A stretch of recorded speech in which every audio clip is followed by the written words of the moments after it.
Salut à tous! Alors on se retrouve aujourd'hui pour corriger cet exercice sur les suites numériques, plus particulièrement sur l'étude des variations ou monotonie d'une suite. Ici il s'agit d'une suite explicite, c'est-à-dire une suite qui est définie en fonction de n, un peu comme une fonction. Alors on rappelle la méthode référente pour étudier la monotonie d'une suite. On étudie le signe de un plus 1 moins un.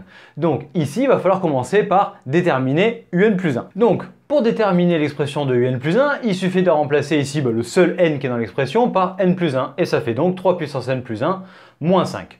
Donc maintenant on annonce avec une petite rédaction, étudions pour chaque entier naturel n, donc le signe de un plus 1 moins un. Ce qui veut dire qu'on va calculer ça moins ça. Donc on écrit ici un plus 1 moins un en remplaçant un plus 1 parce qu'on a là, un parce qu'on a là, et on peut voir directement moins par moins plus, déjà les 5 s'en vont. Donc il me reste 3 puissance n plus 1 moins 3 puissance n.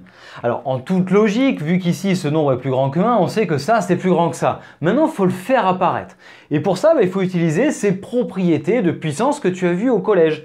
Et donc l'astuce, c'est de faire apparaître dans la plus grande puissance, c'est-à-dire celle-ci, eh bien la plus petite. Et que vaut 3 puissance n plus 1? Je te mets ici du coup le petit point à avoir en tête. 3 puissance n plus 1, eh bien c'est rien d'autre que 3 fois 3 puissance n. Pourquoi? Parce que 3 en fait on marque pas, mais réellement ici il y a une puissance, c'est 1. Et tu sais que quand on multiplie le même nombre, les puissances s'ajoutent. Mais hyper attention, là par contre j'en vois des fois faire des bêtises là-dessus, et ça je pense que les profs ils doivent faire une syncope quand ils voient ça sur la copie.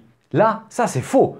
Parce que tu n'as pas le droit de multiplier les trois ensemble, ils n'ont pas la même puissance. Donc ça fait surtout pas 9 puissance n. Ça, si c'était pas clair pour toi, mets-toi-le en gros si tu te fais une petite fiche de cours de méthode, quoi.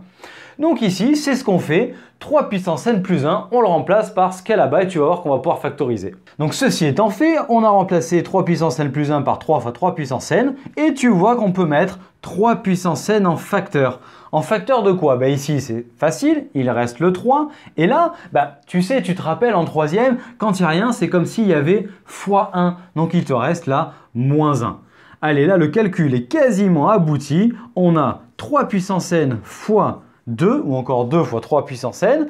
Même remarque que là, il n'est pas question de me dire que ça fait 6 puissance n, c'est complètement faux. Une fois de plus, les nombres n'ont pas la même puissance, donc tu n'as pas le droit de les multiplier entre eux comme ça. Ici, on a un résultat qui est abouti, on peut étudier le signe. Donc, un plus 1 moins n étant égal à 2 fois 3 puissance n, et n étant un entier naturel, il est clair qu'un nombre positif fois 3 puissance n, c'est toujours strictement positif, quel que soit l'entier naturel n.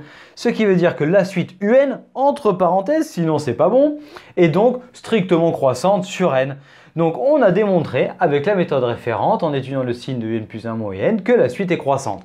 Alors fais attention, je sais qu'il y en a certains qui des fois autorisent le un plus 1 sur un.